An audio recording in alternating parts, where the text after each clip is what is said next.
Hello, everyone. Welcome to the Bread of Life channel. I'm here with Matthew. He has a YouTube channel called Deliberation under Ideal Conditions. The link is in the description of the video. So please go and subscribe to his channel, especially if you love all this atheist stuff, philosophy, because he does a lot of that. So welcome, Matthew. Thank you. So today we're just going to be talking about Matthew's reasons for atheism and just some of the arguments that he thinks are the best arguments against God's existence. And so, Matthew, do you want to start by telling us a little bit about yourself? Yeah, so I'm not like studying theology professionally or anything. I just find it to be a subject that's pretty interesting. When I was in like 7th grade, I watched a debate between Hitchens and William Lane Craig. I didn't think either of that. Well, I thought Craig did pretty well, definitely better than Hitchens in that debate. And so I became kind of interested in theology and looked more into the problems. And I've become, well, I was sort of an atheist almost by default to begin with, because I wasn't raised super religious, like believing in God very much. But thinking more about the arguments, I've become more convinced of atheism. And I have a YouTube channel where I talk about things, atheism, mostly a little bit about like politics, but not like only the sort of weird political issues that most people don't care about, that are sort of orthogonal to the traditional political spectrum. Like what issues? Well, so I've discussed futarchy, which is a form of government proposed by the economist Robin Hanson. The system would take about 5 minutes to explain, so I think we should not get into that. But I think that it's like it's an alternative form of government, and I think that it's pretty interesting and somewhat promising. And so I've defended futarchy in a debate on my channel, and I've argued about veganism. I think that veganism is morally obligatory, given the vast amount of suffering that occurs on factory farms. Tens of billions of sentient beings endure tortured, miserable existences for, I think, a pretty small benefit. So I'm against that. And I've also talked about effective altruism, which is a movement that's built around sort of figuring out the most statistically cost-effective ways of helping others and then employing those. And so, for example, in terms of charitable donations, rather than merely donating to where seems intuitively good to us or makes our heart feel warm, where actually does the most good. So yeah, that's most of what I talk about on the channel. Very cool. Well, what's interesting, you contacted me, you wanted to do a discussion on morality. And then I thought about having you and Lance on for a discussion because I knew Lance wanted to do another talk on morality. But then I saw that you guys just did one together a few days ago, and now Lance is in the chat. So how was that discussion? Did you guys have a good time? Yeah, it had a good time. I mean, the problem with Lance is that he's just confused by normative concepts. So, like, when I make a normative statement and talk about things like reasons, like having a reason to do something independent of our desires, or like X being morally wrong, he's just befuddled by the whole reasons talk, which makes it somewhat difficult to have a discussion. And philosophy terms are often somewhat confusing and difficult to define when you get down to the root of it.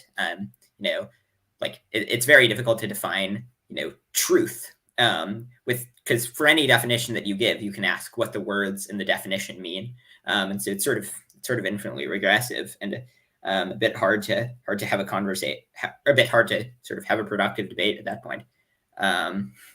But well, yeah, I can see that we're getting Lance riled up here. So maybe we'll have to have like a redo of the conversation and I'll moderate it. Or you guys can just both turn your guns on me and tell me why I'm wrong about God and morality.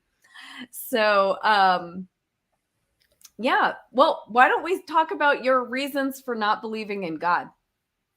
Sure. So I think that perhaps the largest reason is the problem of evil. I think that, if we were just, before looking at the world as it is, if we were just trying to deduce what we would expect if there were a God about the world, I think we would expect the world to be pretty good, or to be very, very good.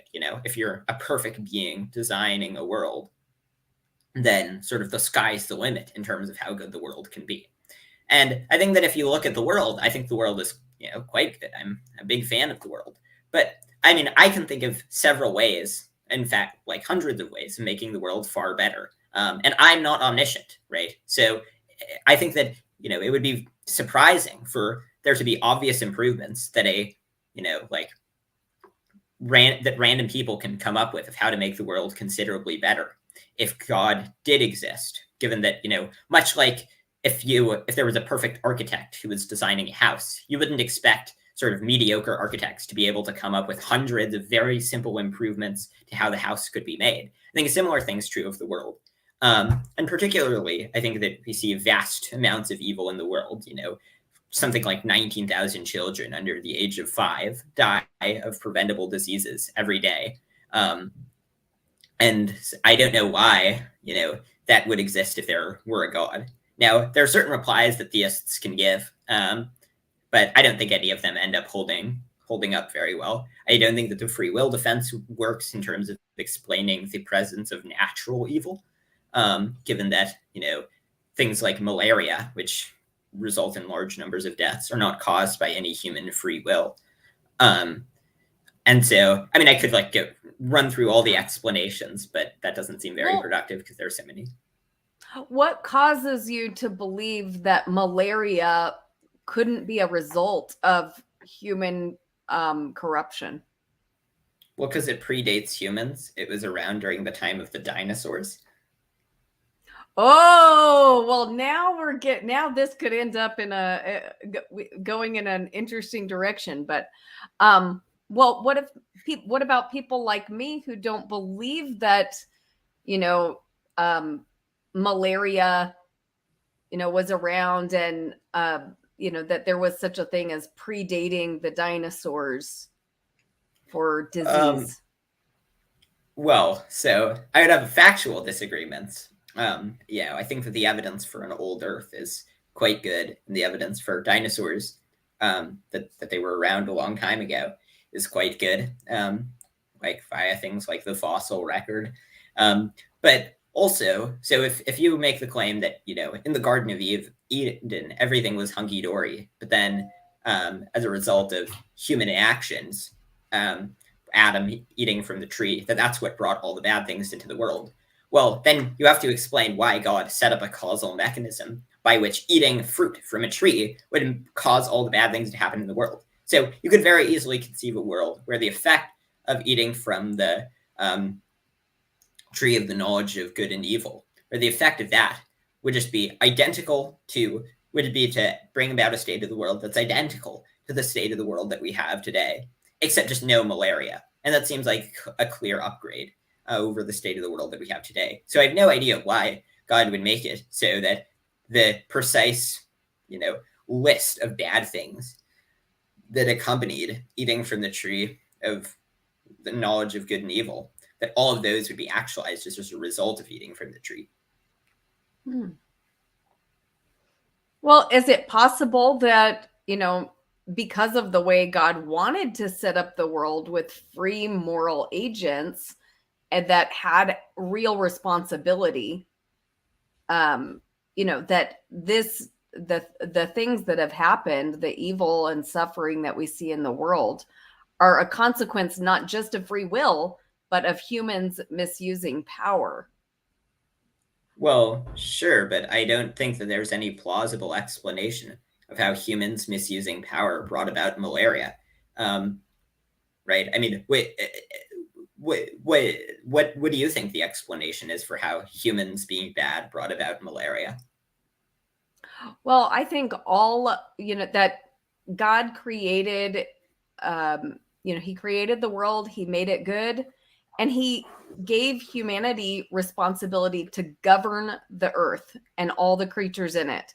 And it says so much in Genesis. It's, God said, fill the earth and subdue it, rule over the fish, the birds, and so God basically gave governance of the world to humanity.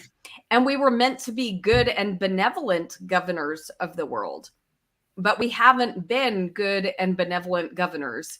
And even the natural world, the plants, the animals, the oceans, the tectonic plates, everything is affected by human corruption. So I mean, so like if I there's nothing that I as an individual can do to make malaria exist, right? Nor do I want to do anything to make new diseases exist. But so what actions that were taken by humans do you think brought about the existence of malaria? Was it some sort of was it that humans did bad things and then malaria came into existence as a result of some mechanism that God set up, whereby when humans did bad things, that bad things would happen in the world? Well, I think nature is following our example, right? We kill each other, and so nature kills. So and people, I know a lot of people, that might be like a weird way of thinking, because there tends to be this, extreme separation of the spiritual from the natural. But if you think of the natural world being connected to the spiritual world and to us as spiritual beings, then you can understand that nature, if we're supposed to be its governors, right, and we are killing each other, then why shouldn't nature do that also? Well, so to the extent that it is bad when babies die of malaria, then I don't see any reason for why it follows from the fact that we're killing people, that it's a desirable state of the world for nature to similarly kill people the way that humans do. It's definitely not a desirable state. But so then the question is, why did God set it up that way? Well, I mean, like I said, I think because God set up the world with us as free moral agents with real power, and he doesn't yank back that power every time we abuse it. So, we abuse power, and, God just, in the same way that, I don't control every choice that my children make.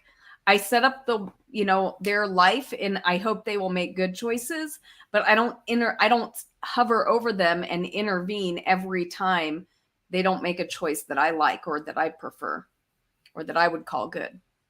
Sure, but you also would not, give your children a loaded gun that has the ability to kill, 19,000 children every day if pressed, if you thought that there was any reasonable chance of them pressing it. So the question is, so I understand why it's important for humans to have power and to exist in the world, but we could have every ounce of power that we have, such that we're identical to how we are today, except our sin didn't bring about malaria.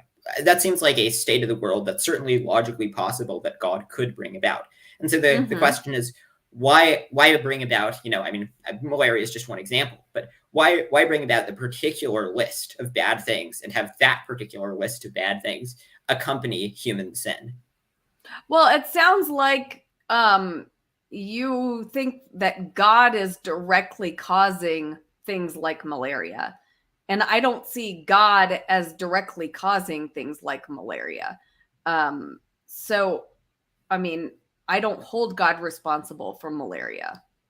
Well, so God made it so that, nature copies humans, as you say. So why did God make it so that nature's response to human sin includes malaria? Surely he could have brought about a world where nature's response to human sin didn't include malaria, and that seems like a much better world. It would be like this one, but minus the malaria. And malaria seems quite bad. Yes. Well, like I said, I don't think God is responsible. And so I feel like you're kind of attributing a level of control to God that, like, and of course he could control. He has the power, he could. So, I understand wanting to, make him responsible for things like malaria. But I guess that's just the difference in the way that we're viewing God's role. Well, regardless of whether or not he is, so God, when God made the world the way it was, presumably God knew that if based on the causal mechanisms he had set up, if humans were to sin, on your account, I don't think that disease has any correlation with human sin. But if we accept that, presumably God knew that if humans sinned, that malaria would be brought about. And so the question is, why make it so that the world was set up that way, when instead he could have made it so that when humans sinned, malaria was not brought about? Regardless of whether or not, it seems clear that if he takes an action, if you take an action where such that if somebody else takes a particular action, it will bring about something that kills thousands of children. And that there's a reasonable probability that they will take that action. And you freely choose to take that action. There's no logical, it's not like God has to take that action. God very easily could, if he exists, have made a world where the response to sin did not include malaria. Then it seems clear that he is responsible, given that he could have chosen to take an action that resulted in an identical state of the world to the one that we have today, just minus the malaria. Well, is there any, and before I ask this question, I want to just state my position, which is I'm not sure that God knows the future. So, because I do believe God knows all things that are in existence, but I don't know that he knows the future, because I really don't know if the future exists in any real sense. We're getting a lot. Is there noise in your background? Yeah, sorry, there was a little bit of noise in my background, but okay. It should have dissipated. Yeah. So, I am sort of an open theist. Sort of, because I kind of leave it, to where I say, I don't know. I'm not committed to that, but I do think it's a strong possibility that God does not know the future completely. He knows some things about the future because he's still the most powerful agent in the universe or outside of the universe. But even if he does know all the future, could you imagine a scenario where a temporary suffering such as malaria, God could have foreseen it, but also saw that enough good would result from that he went ahead and allowed malaria to exist? And as temporal beings, we may not be able to see how that could possibly result in more good, but that is something that God is seeing. Well, I want to respond first to the claim about not seeing the future, and then I'll respond to the second claim. So I think it's possible. So I think that even if God doesn't see the future, that doesn't get you out of it, because presumably God knows conditional claims. So God knows that the world was set up such that if humans sinned in a particular way, you would get malaria. So then the question is just, why did God make it so that if humans sinned in that particular way, you would get malaria? But in terms of the second point about how maybe there's a morally sufficient reason for evil, even if we don't know what it is, there are a couple of problems I would have with that account. First, I think that if we took that account seriously, then we would have to be very hesitant. Then we would have to accept that it would be bad to get rid of malaria. So if we could go back in time and get rid of and make it so that malaria never existed, presumably you would say that that's a good thing. And yet, if malaria is ultimately a lesser evil that's necessary for the greater good, then that would actually be a morally bad action. Because if malaria has some greater purpose, such that the world is better for malaria having existed, then it would be bad to go back in time and get rid of malaria. But presumably you wouldn't accept that, right? I wouldn't accept what, though? What do you mean? What part of that would I not accept? So if you could go back in time and eliminate if you could go back in time and eliminate malaria, presumably you would be in favor of doing so. Yes, but right. I also have limited knowledge about the full extent of the effects of malaria. It obviously seems like completely bad to me in what I understand, but there may be some things about it that I don't understand. Well, but if you trust that for every single bad thing that exists in the world, God has some reason for bringing them about, then it would be bad to go back in time and get rid of them, right? Because then they're just a limited evil that's necessary for a greater good. And so you wouldn't want to get rid of something that's part of God's grand plan that's necessary for some greater good. And so it seems like an implication of that would be that every bad thing that we can think of, it would be bad to go back in time and get rid of it. And yet that seems like quite a claim that very few people would accept, that we should not go back in time and get rid of bad things. A second problem I would have with this account would be that I think that the concept of an evil that's necessary for a greater good only makes sense in the context of non-omnipotent beings. And so, the analogy is often given by theists that, like, suppose that, imagine a small child where it may seem like it's just completely awful to go to the dentist, right? But given that it's painful, but if they could see the broader picture, they would realize that it's a good thing to go to the dentist, that it makes the world better overall. But if you're an omnipotent being and you could do a teeth cleaning with a snap of the magic wand, or that was mixed metaphor there, then there would be no reason to make it so that beings have to suffer for some greater good. Because if you're omnipotent, you can just bring about the greater good without needing the instrumental harm. Right. Yeah. And so, and I understand the difficulty with this concept. For me, because I do know the omnipotent being, I choose to trust him with his decisions. So, but I want to answer this question that's in the chat with Randy. He says, how is a God indifferent to your suffering worthy of worship? God is not indifferent to our suffering. Jesus came and experienced our suffering. He was God in the flesh. He experienced our suffering.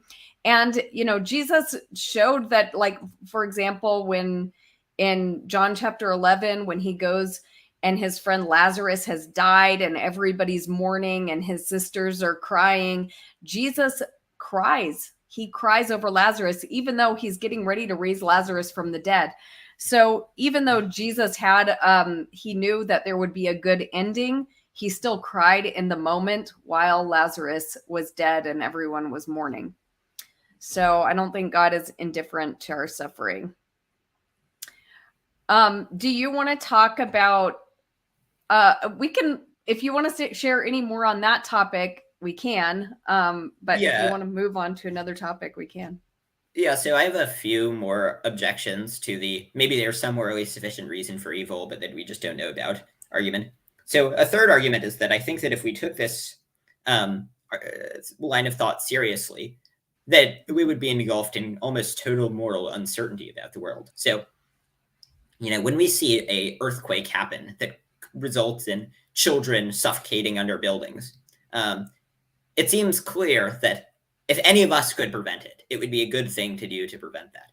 And yet the notion that a perfect being with the power to prevent it is not preventing it, and similarly is not preventing every single bad thing that we see happening in the world. Well, if we took that seriously, then all of our moral claims should be thrown into complete disarray. Because if we can be, if our morality rests on anything, it almost certainly entails that it's bad. That earthquakes that kill little babies are bad things, that malaria is a bad thing, and they would be better if it hadn't existed. And so if God is not preventing those things, then I just think that we can't be confident about any of our moral claims. I think a fourth problem with this is there's just a strong inductive case against it. So for some bad things, you can say, okay, maybe the cause of those bad things is that they're necessary for some greater good. But if you look at the sheer totality of horrendous things that exist in the world, all of the diseases that exist, all of the millions of diseases, or I don't know if there are millions, but hundreds of thousands, all of the suffering that exists in the natural world, all of the species that have died off and all of the sentient beings that have endured horrific existences, that for every single one of those, that there is a morally sufficient reason such that the world is better for them having existed. The odds of that seem to be nearly zero. And it seems like at that point, it's just sort of any explanation can serve as a rationalization for any amount of evil. And then a fifth claim is that I think that, and this is the last argument, I think that there are many instances of evil that this just very clearly doesn't explain. This is only a very minor instance of, suffering, but I think that this is a pretty illustrative example. There's the bad dreams that people later forget about. They're obvious that can't be necessary for any greater good, given that people forget about them later. So it has literally no long-term effect on people's psychology, other than making them endure, like misery or suffering for a short time, and then they later forget about it before they wake up. So it seems like that certainly can't serve any instrumental role. And it seems like there's so many things in the world that can't serve any instrumental role. I mean, when a deer is slowly ripped apart by a lion, it seems like that could happen slightly more rapidly. It could be the case that the deer, the deers that are being slowly eaten died slightly more rapidly. And that it seems impossible to imagine how the deer is taking exactly as long as they do to slowly suffer and die, how that's necessary for some greater good. So those are my 6 or so responses. Well, Matthew, if you had the power, like if you could push a button right now that would destroy all the deer's suffering and all the other forms of suffering that you've mentioned, but it would also change human life completely or wipe us out, would you do it? What do you mean by change human life? Change humanity. Make it so that you were not the same as you are now, like where humanity would not be quite what it is right now. Well, I would have to have more details on how humanity would change. And I think that there's a reasonable case for, if we don't know how humanity would change. I mean, maybe like if I expected humanity to change for the significantly worse, then I wouldn't do it. If I expected humanity to change for the better, then I would. I think that humanity has a vast amount of potential. So, actually, I mentioned effective altruism earlier. One of the main points of effective altruists is that there's the capacity for vast numbers of sentient beings to exist in the far future, and live fantastic lives when in a future where we expand and colonize other planets, etc. And while that seems somewhat science fiction-y, whatever happens in 5,000 years will seem science fiction-y to us. And so I'm actually, I think that the world is quite good overall. But I think that there are a huge number of instances of wholly unnecessary suffering. And so I think that the world could be made better in a way that doesn't, endanger humanity. Okay. And would you be willing to push the button to end all suffering if it meant ending human life? No, I wouldn't do that, because I think that human life is sufficiently good in expectation that I would expect the universe to contain more well-being than suffering. And as a utilitarian, I care about maximizing overall the balance of well-being minus suffering. Okay. And what if God thinks the same way? Would you object? Well, no, I wouldn't object to God not wiping out the world.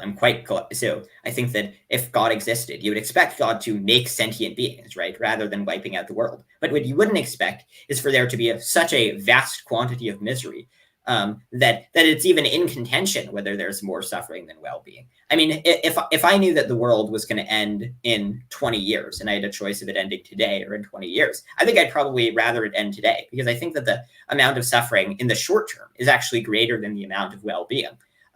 Given that I think that the vast majority of beings that exist are wild animals, and I think most wild animals experience far more suffering than well-being. Most wild animals are what are called R-strategists, which means that they have vast numbers of offspring, only very few of whom will survive. So, for example, tuna lay about 10 million eggs, salmon lay like 5,000, molas lay 800 million eggs. Only 2 of them per parent will survive to reproduce, otherwise you would get massive exponential growth, which means that the lives of the vast majority of sentient beings consists of being born and then being immediately devoured, often after only minutes of being conscious. And so I think that the world right now probably contains more suffering than well-being. But I am optimistic for the potential for a flourishing future with vastly more well-being than suffering. But I'm not arguing that God would make the world destroyed. I'm arguing that God would make the world better. Much like, yeah. Yeah. Well, I definitely understand that. And I mean, I wrestle with the problem of evil a lot. But I'm starting from if the only thing that we were looking at to determine whether or not God exists is the problem of evil and suffering in the world, then I can see how you would determine that. But since I look at other factors as well, I know that God exists, I have to wrestle with the problem of evil in a different way. So let me stop and say hi to everyone.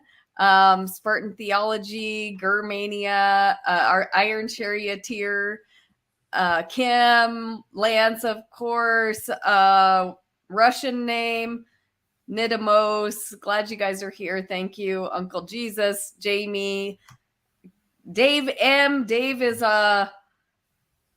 Dave, Yahweh makes malaria. We make anti-malarial drugs. Yahweh doesn't make malaria, Dave. But Dave M., if you guys weren't at the December 31st stream, Dave M. is the Atheist of the Month. So thank you, Dave, for your support for the channel. And with that, Matthew, do you want to go on to your next topic? Sure. So one other argument against God that I would have, as you suggested, the fact that you think that there is a God for independent reasons makes it so that even though you think the problem of evil is a pretty good argument and would otherwise make you doubt the existence of God, you just think that you have other independent reasons to believe in God. So I don't think that any of the arguments for God are particularly good. While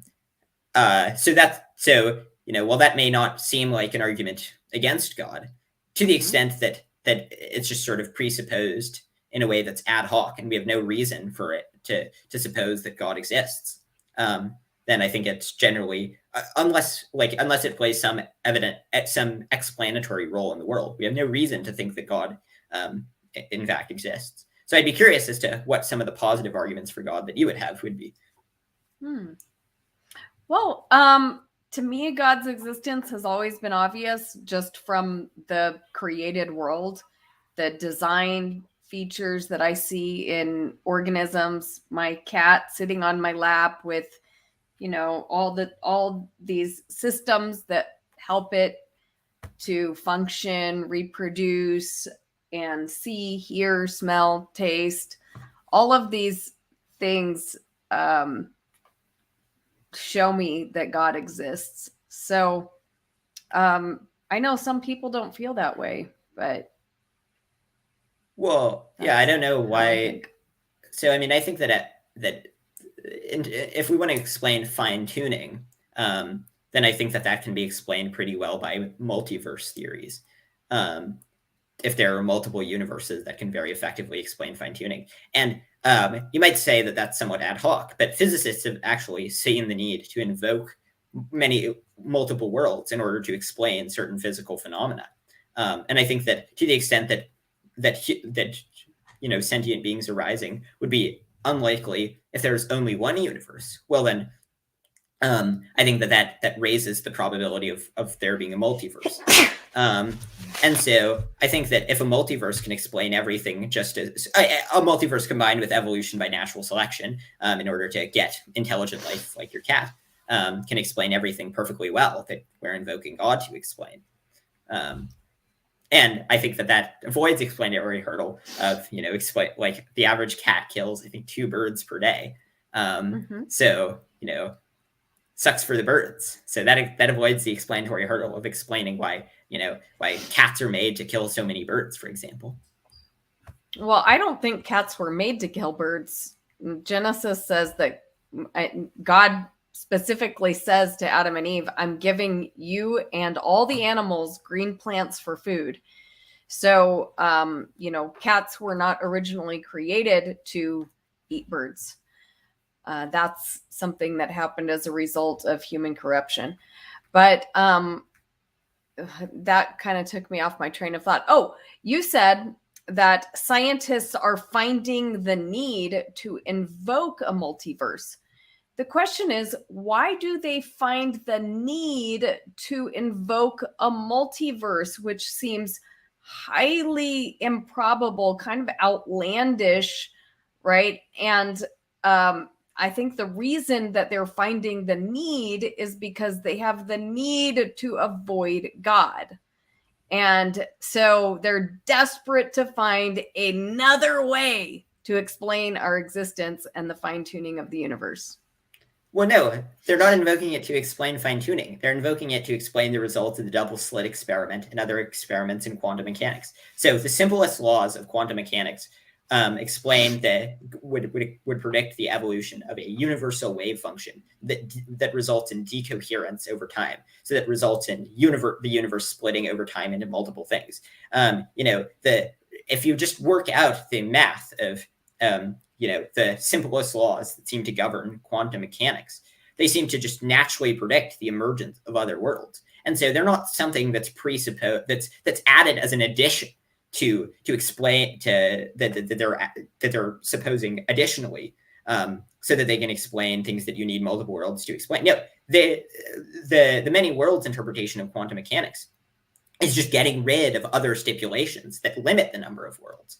And it just says, no, we don't need those. We can explain everything by just saying that the Schrodinger equations govern everything all the way up. And so unless you think that, God can provide, can explain the double slit experiment in some way, which, maybe you think that God by making the world can explain the double slit experiment. But we have all these testable predictions that come from presupposing that particles move according to Schrodinger equations. And then if we just take that up a level, then that would predict the emergence of multiple worlds diverging over time. And it seems like that's the dominant view among physicists for exactly that reason. And even, there were some Christian physicists who accept the many worlds interpretation. There was one whose name I'm blanking on. I think his first name is Max. I think it was Max Tegmark. I could be wrong about that. But so it's not only being presupposed by atheists to explain phenomena, but it does have the additional, benefit of explaining why human life arises, because you'd expect human life to arise if there are so many diverging worlds over time. But I don't see what. Sorry, go ahead. No, go ahead. Finish your thought. But I don't see why a mechanism that generates multiple worlds is particularly implausible. And I think that. So the way that we would measure simplicity in a theory in a theory that's attempting to explain things is we would look at what's the simplest computer program that you could write in order to generate this state of affairs. And I think that the simplest computer program that you could write to get a multiverse is way simpler than the simplest one that you could write to get God. So I think that if we're looking at the theory in terms of its ability to simply explain phenomena in the world, that would be a clear reason to prefer that would be a clear reason to prefer the multiverse hypothesis to the God hypothesis. Well, why do you think the math for God would be hard? I don't even really understand what that means. Like, why is God not a simple answer? Well, so the reason why we prefer simplicity in physical theory or in theories of the universe is because to the extent that something requires more things to happen in conjunction. So if something requires like 50 things to happen, even if the odds of all of them are pretty high, the odds that all of them happen is pretty low. And so God has a variety of components that are much more complicated than just the Schrodinger equations. So God has all these attributes such that if you were trying to, if you were trying to find the simplest way of bringing about first the background. So, there's a joke that was made by someone, which is that the simplest explanation for any phenomena is a witch did it, because, we can either presuppose that the double slit experiment is the result of, complex wave functions, or you can just say a witch did it. But the reason why that is actually less simple than the Schrodinger equations is because a witch, well, it's very easy to express in language. A witch is actually a very complicated thing. It's this conjunction of all these component parts and magic, and so the amount of information necessary to run a program that would simulate God would be significantly greater than the amount of information that's necessary to run the Schrodinger equations. Well, something else you said, you were talking about how the multiverse is a better explanation for, why we get the results with the double slit experiment. And I don't really understand how the multiverse is connected to the double slit experiment. Okay, so it's somewhat complicated and technical, and I'm not a physicist, so I don't understand it particularly well. But if you fire a photon through two slits, you'll see that if you fire a bunch of photons through two slits, you'll see that they, move over time as they would according to a wave function if you map out the positions. And so if you observe them, they move through one slit. It'll move through one slit. If you're not observing, it'll move like a wave, and it'll produce multiple. Right. lines. So, so it's not necessarily the result of individual observers, right?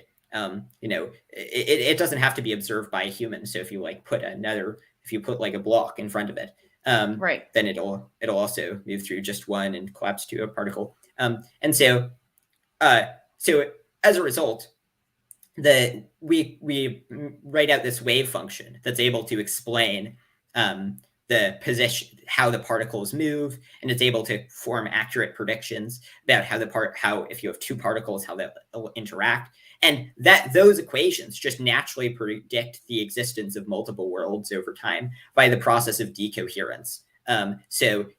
Two waves can either join and make a bigger wave, or they can counteract, and then you'll get two, and then they'll so if you have two waves and they counteract each other, then you'll get, two split waves over time. So I'm not explaining this particularly well, and it's somewhat complicated physics, but the basic idea is that if you just write out the physics equations, then it just naturally predicts the existence of multiple worlds, unless we make ad hoc suppositions that predict that constrain the number of worlds. So the many world interpretation, which is able to explain this, just says, don't make ad hoc extra don't add extra things to the equations that predict the collapse of the equations, or of the worlds. And then we would just naturally get diverging worlds over time. And additionally, another advantage of that is that, if we want some explanation for some phenomena, so what we should look at is the probability of that explanation, if that phenomena were true, versus the probability of that thing happening if that were false. And so actually, I think that the multiverse is a better explanation, because the odds that you would have some people, if there were a God, would perhaps be higher, a God who makes just one world. But if you have many worlds, which results in a vast number of universes over time, the odds that you would get me in particular would be considerably higher. And the odds that we would get you in particular would also be much higher, because we have so many worlds that are being made by the wave function evolving over time, that the probability that you would get me existing and the probability that you would get you existing is quite low on the God hypothesis, because the God hypothesis would just predict that some people would be made, but the probability that you in particular would be made is pretty low. The probability that I in particular would be made is pretty low. And so the odds of each of us in particular being made is much higher on a multiverse theory than on a theistic theory. So I think it does a better explanatory role. And if my worldview happens to be correct, think about how incredibly awesome it is that you exist. That you happen to exist is amazing. Go ahead. Yeah, but the fact that it's amazing and that it's sort of miraculous in some sense, is an explanatory deficit of the view. So the fact that your view predicts a low probability of me existing, it does make it so that it's cooler that I exist, relative to, given that, most possible beings who could exist don't exist. It makes it so that it's worse at explaining the data of me existing. Okay, so what are your other reasons? So another reason, in God. Yeah. So another argument is that the problem of moral uncertainty. So theists will often say that God writes a moral law on our hearts, and that's how we know that God exists. Or it's not how God exists necessarily, but that's how we know right from wrong based on the moral law that's written in our hearts. And so if that were true, what you would expect is that the moral law that's written on our hearts would generally get the right answers to moral problems and generally be relatively consistent over time. But if you look at societies throughout history, you see that the moral law that's written on our hearts is far from universal. And so, you wouldn't expect God to write a false moral law on our hearts, certainly.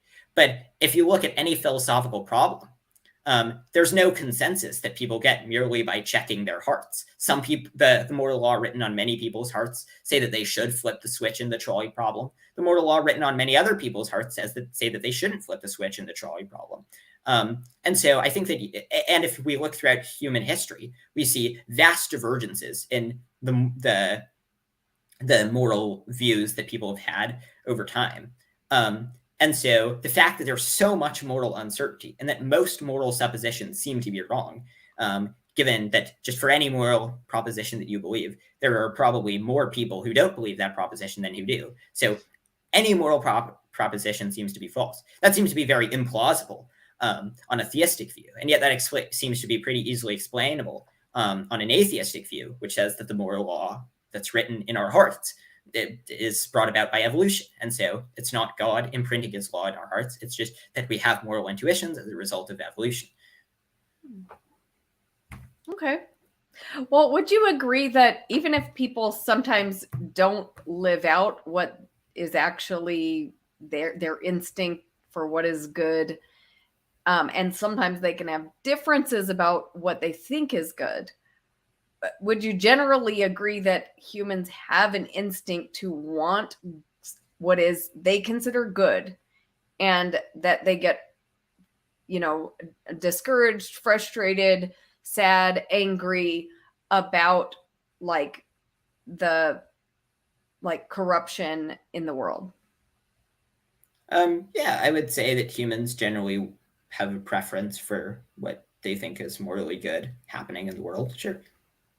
Mm-hmm. But that's what I notice. I do recognize that there are differences between what people think is good, but it seems like we have a common characteristic in that we want what is good, but we do fail to act in the ways that we think is good. We don't perfectly act out what we believe is good. And then we also see in others and dislike the things that are not good. Well, I think that a lot of people are pretty apathetic to morality. But also, even if,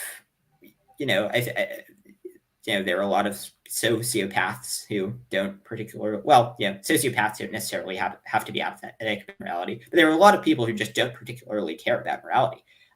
But even if we think that humans generally want what they think is good, I don't see how that it serves as an answer to the argument from the argument for moral uncertainty, because the argument for moral uncertainty is just that if there were a God, you would expect that the moral laws that were written in our hearts to be largely in agreement. If God is imprinting his moral law on our hearts, then why would God imprint a false moral law on our hearts? And so the fact that there's so much disagreement and that people have these extremely strong moral intuitions, many of which, we're both moral realists, many of which are false, would be extremely implausible if there were a God.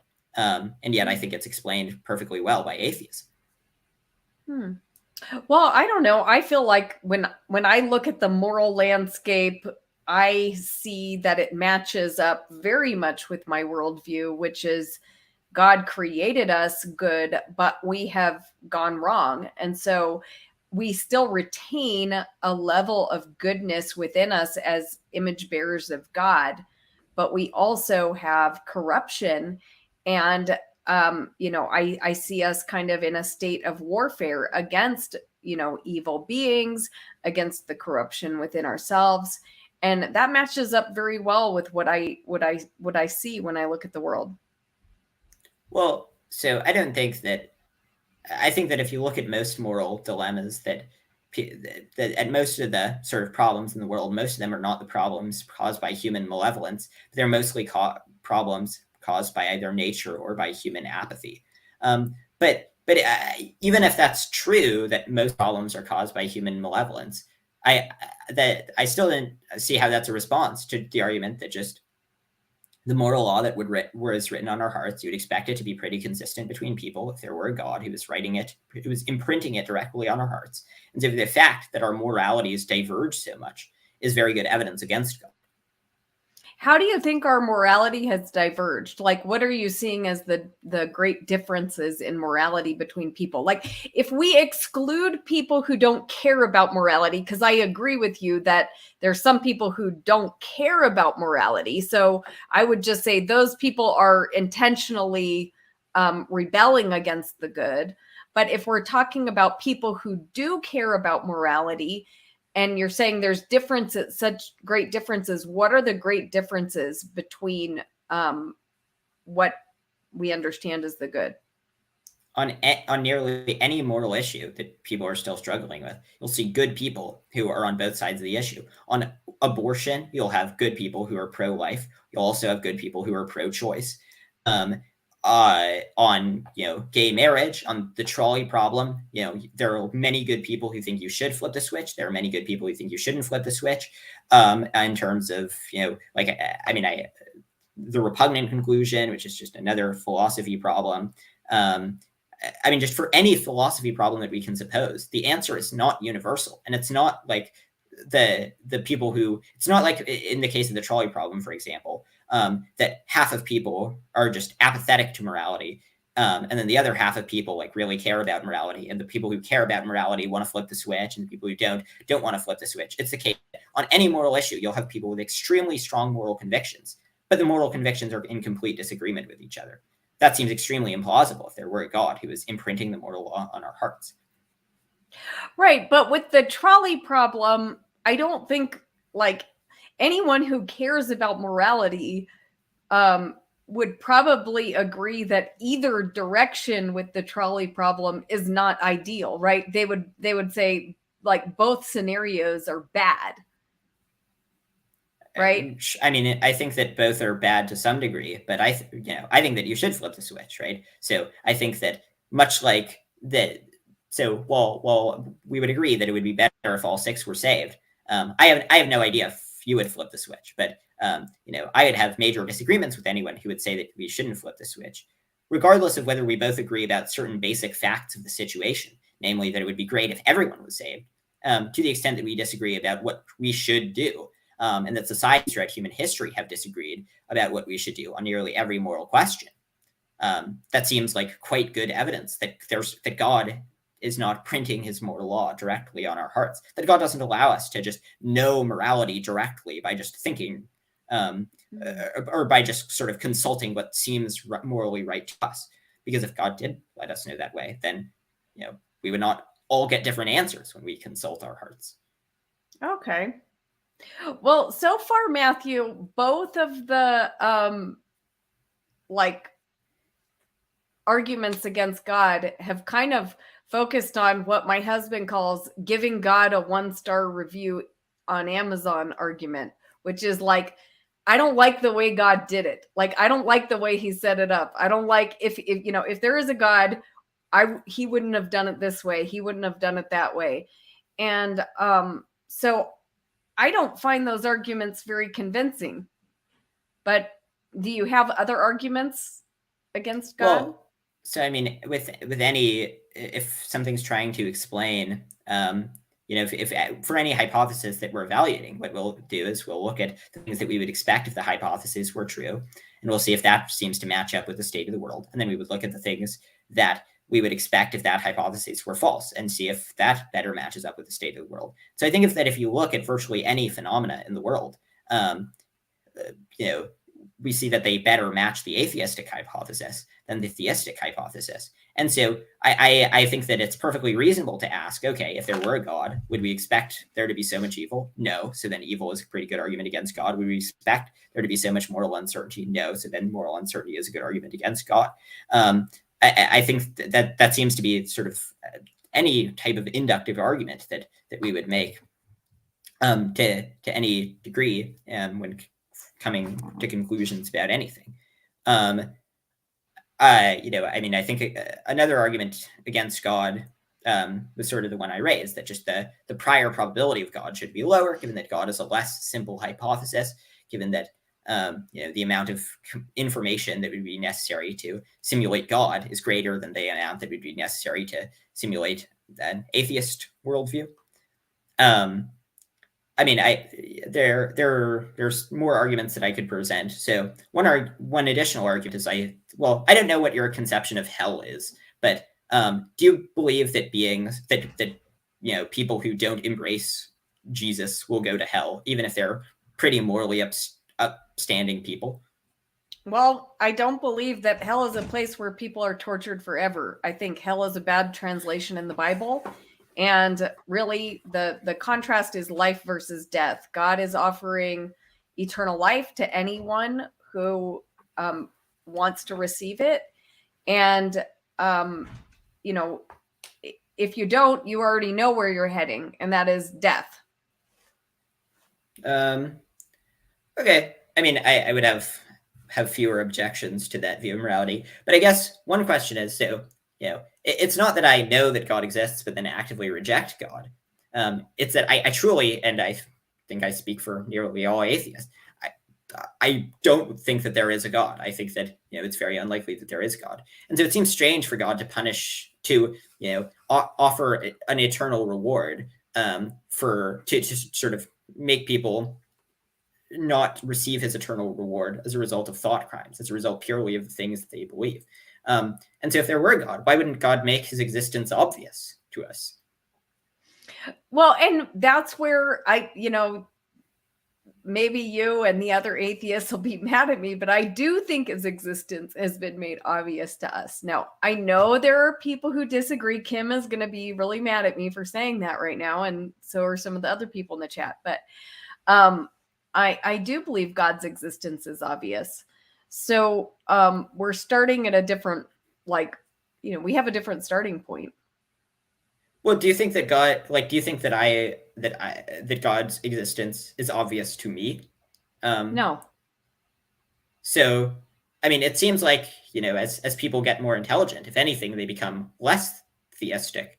The percentage of philosophy professors who are theists is considerably lower than the percentage of the general public who is theistic.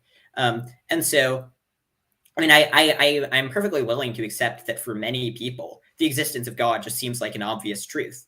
The way that, to a lot of us moral realists, the fact that it's bad to torture babies for fun just seems like an obvious truth. To many of you, it may seem obvious that, if you look outside, of course that was made by a God.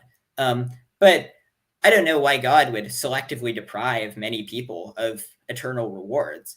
To the extent that God's existence is not obvious to me, and it's not obvious to a wide variety of extremely smart people like Stephen Hawking's.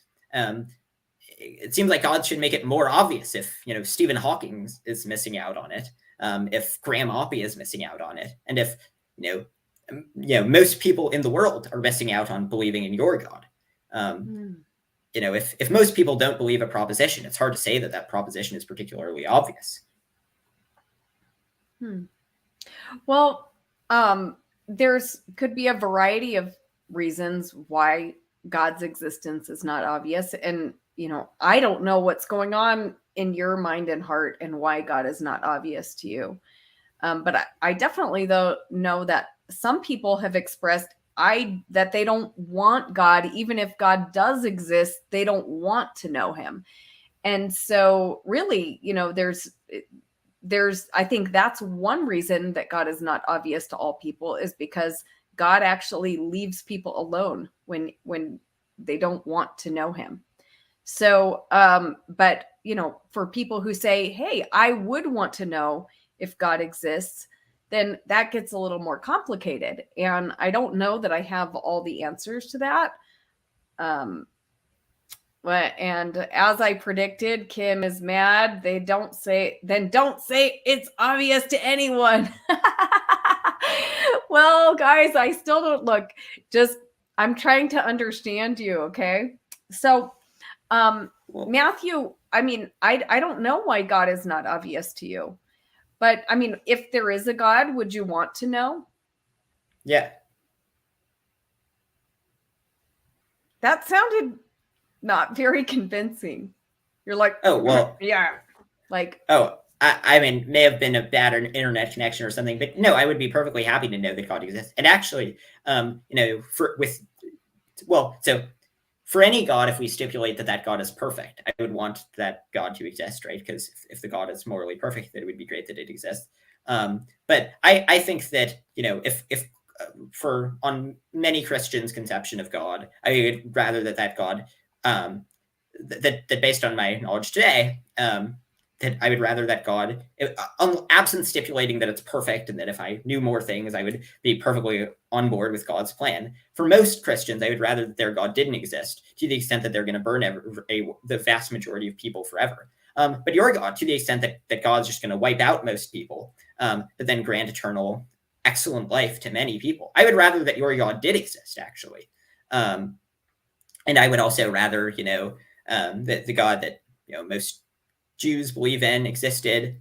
But I mean, so I think that the fact that, I think that it's not the case that the only reason I don't believe in God is because I don't want God to exist. I think I actually do want God to exist. And while some atheists, particularly the more sort of fiery and defiant ones like Christopher Hitchens expressed that they don't want a God to exist, I think many of us do want God to exist, but just think that the evidence against God points to God probably not existing.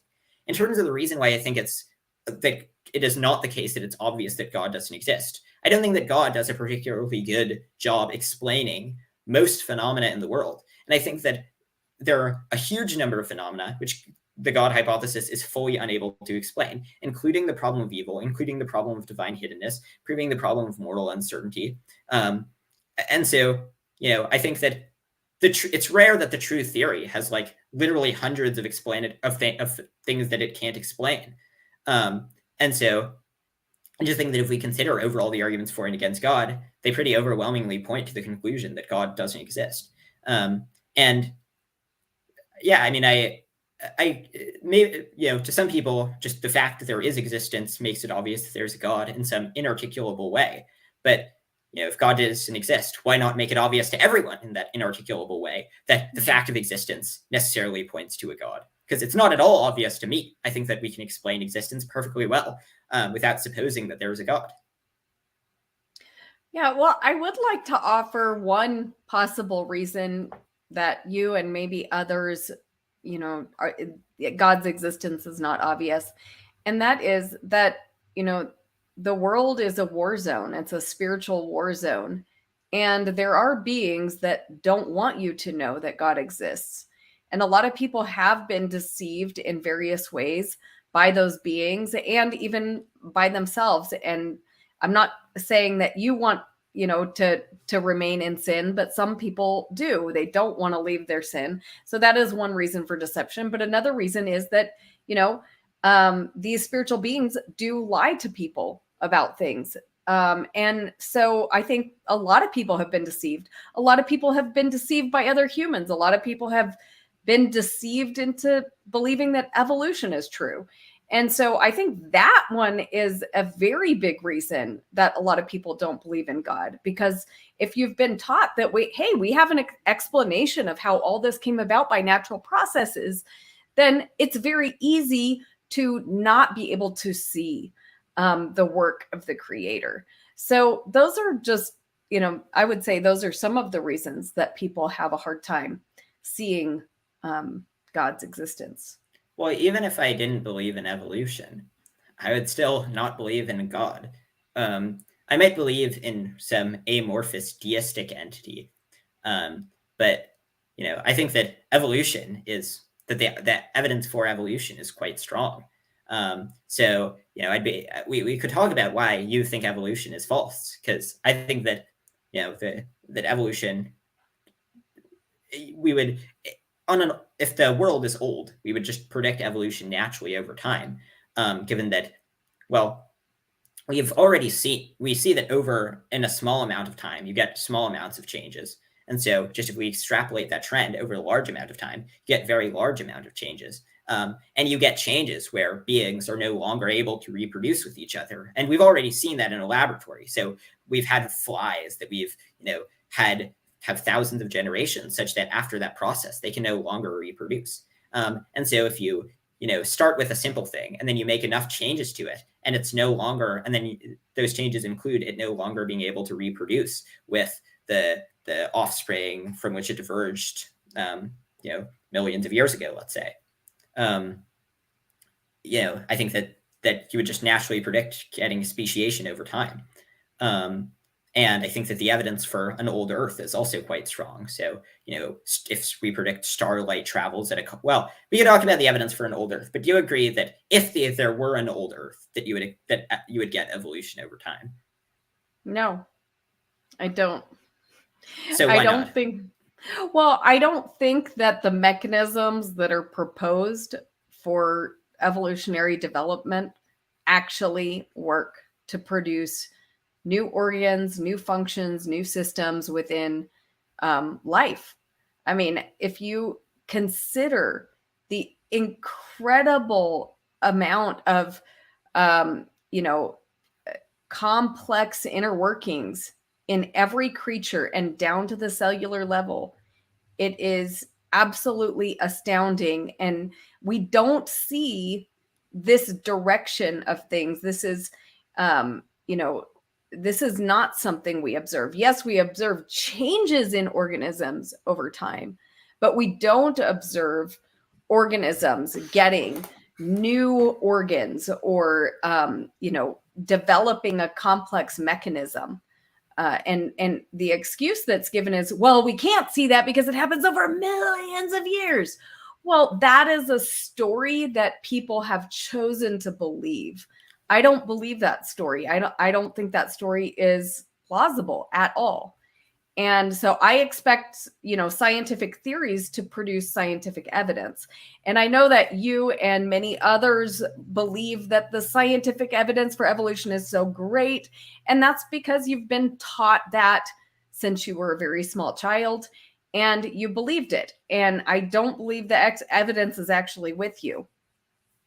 Well, so, I mean, I think that so if you want to get a big change, so just a variety of small changes add up to a big change. I mean, so take a simple example. Well, so humans having 6 fingers is the result of some mutation, and it's not genetically advantageous. But suppose that humans who had 6 fingers, were more likely to reproduce. Do you think that it's conceivable that over time you would get humans who had 6 fingers rather than 5 fingers, assuming there was some gene? Yes. But okay. Where did you get the first finger? I mean, if you just consider a finger, look at what is involved with a finger. You have muscles, skeleton, and your bones aren't just, a hunk of junk either. They, things are produced inside your bones. So your bones, your muscles, your ligaments, your nerves, your circulatory system, everything has to be working together, even cells, skin cells working together. I mean, consider that even in that finger, there's proteins that are incredibly complex in each of your cells, and they're doing specific functions. So there's a lot that goes into making a finger. Now, you can take a finger and then somehow get a mutation and get another finger, right? But where do you get that first finger? And that's what I'm saying. Evolution does not explain that. Well, so you start with, So you start with eukaryotes. Well, you start with prokaryotes, but prokaryotes become eukaryotes over time. We don't know exactly how the jump from prokaryotes to eukaryotes happened, but once you have eukaryotes, you can have eukaryotes working together, getting more complex systems, until you have more complex things like humans and plants and animals. Well, fingers are complicated. There's nothing about them that can't be brought about by evolution, right? Evolution, you just get, mutations over time that result in people having fingers. And it sort of happens, it governs a sort of slow and gradual process. But there's nothing impossible about it. And the theory of evolution makes a series of correct predictions. So it predicts that you would find, fossils that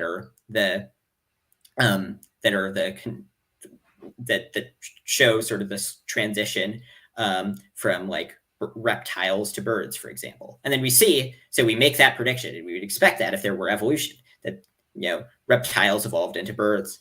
So we would expect there to be find some fossils of species that are somewhere between reptiles and birds. And then we find that there are in fact fossils of things between reptiles and birds. Same thing with between fish and reptiles.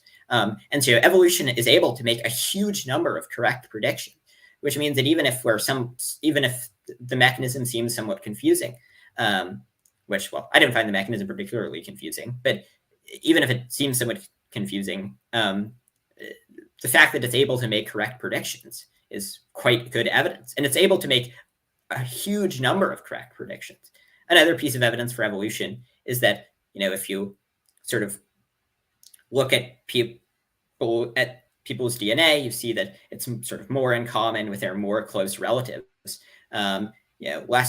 less in common with their further relatives, less in common with other species, and then even, less in common with, the further back evolution predicts there was divergence, the less in common it is, right? So it's sort of ad hoc to suppose that there's some firm break whereby the genetic divergence stopped happening. Well, Matthew, a lot of what you've told me, I hope that you can recognize. And we don't have to stay on evolution, because I know I'm not going to change your mind on that or anybody else's in the chat right now. So I put in my, my little plug for anti-evolution, but I know you guys aren't going to be convinced because you've really bought into the story, but I really hope you will recognize that most of what you've told me there is a story. You're like, we don't know how it went from prokaryotes to eukaryotes. Yeah. And that's a huge problem. And so what you're doing is you're telling a story about how this happened, but we actually don't have the evidence to back up that story. And a lot of those jumps, prokaryotes to eukaryotes, and, all the diversity of life that we see, those are incredibly huge jumps. And it takes a huge leap of faith to believe that stuff can happen. And I just don't. Well, I think that, so we should evaluate evidence in a Bayesian sense. So we should see how likely it would be that the fact would happen, that the evidence that we see, how likely it would be if the hypothesis were true versus if the hypothesis were not true. Us being somewhat confused about exactly how the jump happened from prokaryotes to eukaryotes, that seems quite likely if evolution were true, because we don't have a perfect account of everything. Science happens over time, and we don't immediately know all facets of the science. But if evolution were false, it would be extremely unlikely that there would be so many correct predictions that are made by evolution. And that's really the judge of a theory, its ability to make correct predictions.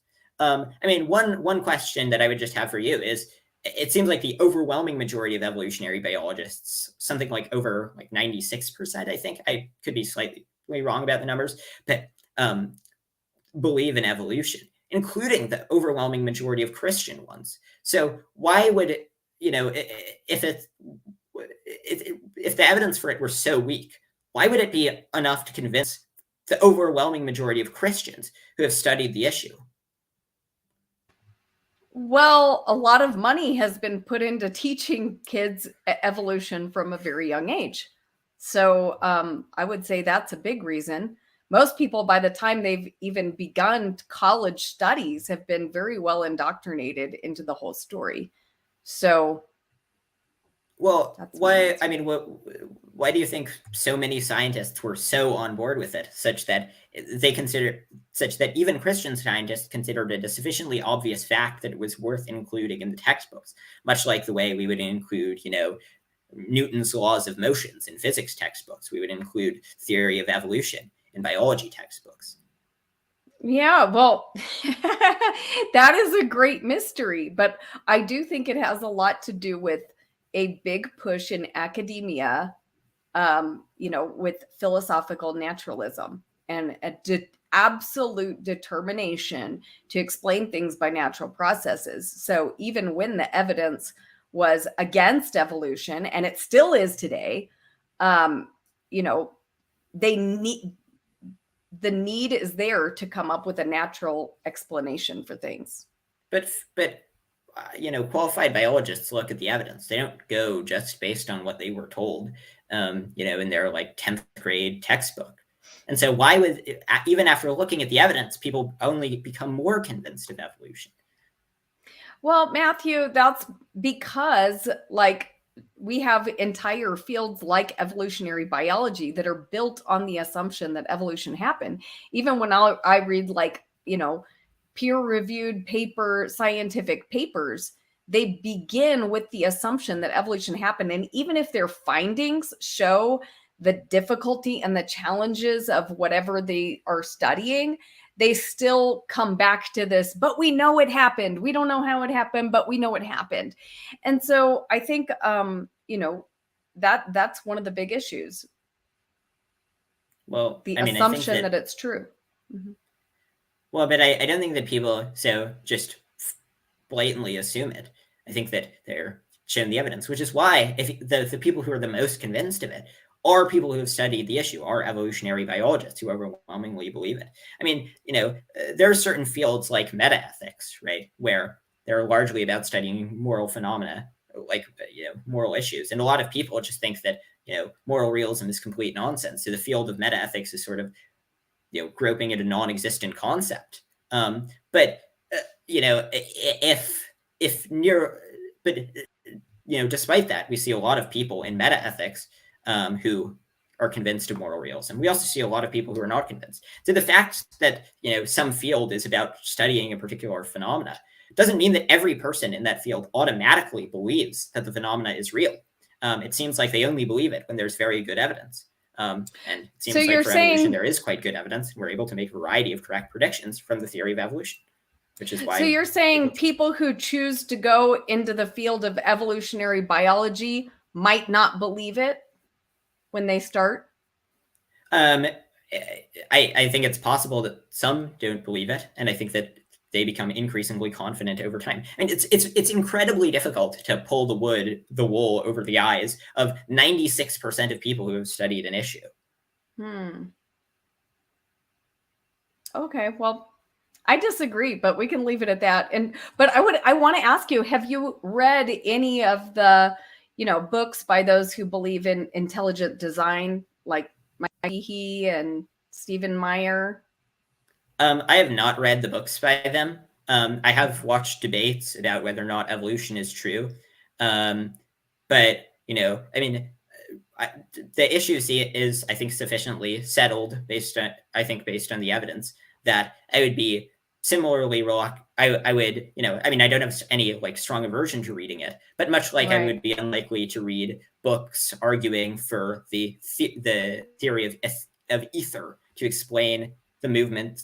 Sorry, did I cut out? A little bit. You're frozen, but I can still hear your voice. Yeah, you're good now. You're good now. Much like I would be extremely hesitant to read books that are trying to use the theory of ether to explain the movement of celestial bodies, which was the theory that predated Newton. I'd be similarly I wouldn't be clamoring to read books arguing against evolution, because I think that it's just a sufficiently settled issue that much like I don't read the flat earth literature. Right. And this is making my point exactly. You have already become a step, like you're already closed off to other perspectives because you've been taught so strongly that evolution is a fact. And I think that is the most common response. That's the most common way of thinking for people who, you know, uh, are generally educated. So I think that's a problem. Well, but I mean, well, I haven't read the books. You know, presumably evolutionary biologists have, right? Which is why the consensus is so strong. They've considered the arguments on both sides and have concluded that they pretty overwhelmingly favor evolution. I mean, like presumably, for example, there are a lot of people who don't believe that dark matter exists. And they believe in the Mond theory, which says that if we just modify the way gravity works, we don't need dark matter. I think that it's reasonable to say that to have our credence mostly be in dark matter, just based on it being the pretty big consensus among physicists, even if we have not read up on the Mond literature. And I think that the evidence for Mond is considerably better than the evidence for intelligent design. And so, I think that if intelligent design is able to make a vast number of correct predictions, then that's a reason to look more carefully at it. But to the extent that it's not, and that evolution seems to be the only one that's able to make a vast number of correct predictions, it seems to be very good evidence for evolution. Yeah, but if nobody reads the books, if nobody listens to their ideas, then how will people know? Well, it's not that nobody reads the books. It's just that I don't read the books. Okay. I much like I leave it to more qualified physicists than I. Well, I'm not a physicist. Much like I leave it to the qualified physicist to read the Mond literature and determine if it's convincing. I leave it to more qualified people than I to read the evolutionary biology literature, given that I'm not an evolutionary biologist. And I think it's reasonable to defer to experts far more than is commonly assumed. So, I even if based on my read of the evidence, it seemed to me that evolution were false, I think I would still believe it, just because if something has 96% support for qualified evolutionary biologists from evolutionary biologists, then that gives us quite a good reason to believe it, even if it doesn't seem personally very plausible to us. Okay. Matthew, so we've gone through the problem of evil, your arguments against God, problem of evil, the argument about morality, like, we don't all have the same idea about what morality is. Kind of your idea about basically it's a simpler idea to believe the multiverse and that it fits better with our perception of reality. What other arguments do you have? Yeah, so another argument I would have would be that I think the Bible has a variety of atrocious verses that we would expect it not to have if it were written by a perfect being. So, for example, I think it was Numbers 30. It was Numbers, like, I don't remember the exact verse, but it was the command was given, now kill. Wait, I have the verse written down because I went through and wrote down some of the more atrocious Bible verses. But let me find it 1 second. Yeah, so Numbers 31:17 through 18 says, "Now therefore kill every male among the little ones, and kill every woman who has known man intimately. But all the girls who have not known man intimately, spare them for yourselves." That seems like a pretty atrocious verse. And I think that there are a variety of atrocious verses that are in the Bible. In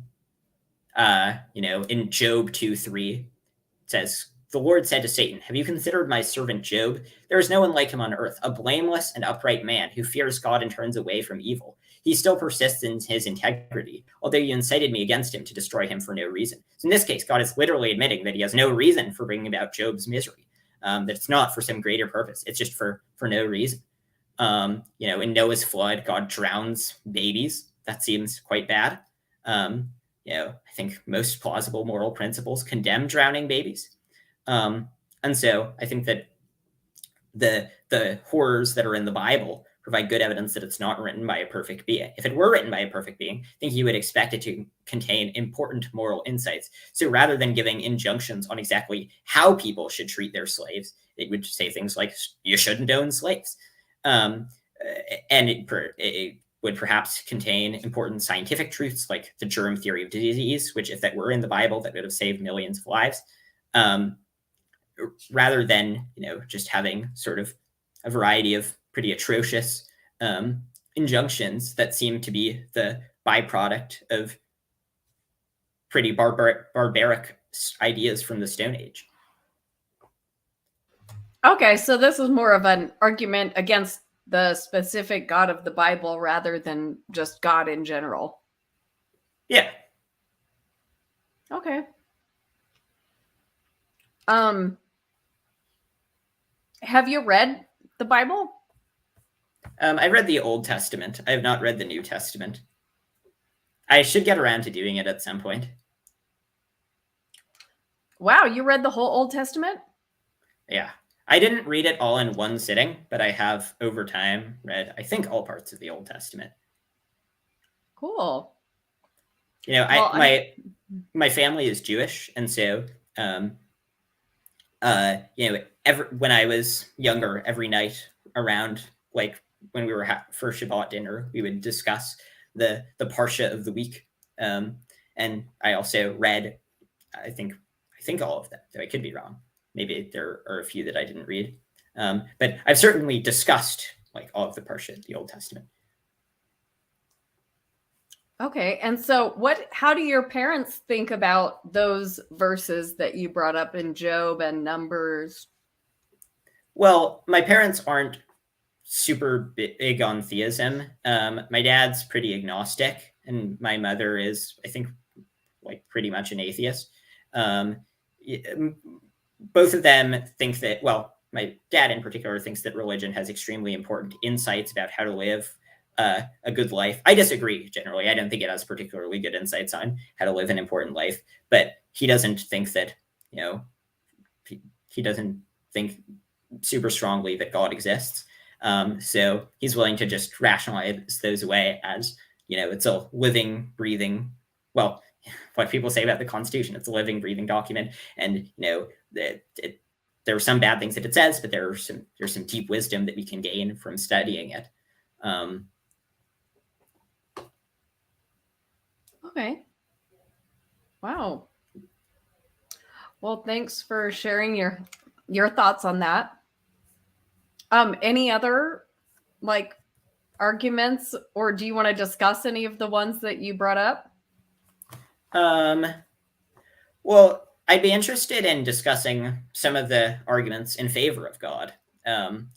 So you said that just sort of you look outside, you see things exist, and you conclude that there's a God from it. But it seems like we can provide perfectly fine explanations of how it is that things exist without needing to presuppose a God. And certainly without needing to presuppose, in particular, the God of the Bible. We could presuppose perfectly fine a deistic God that brought things about.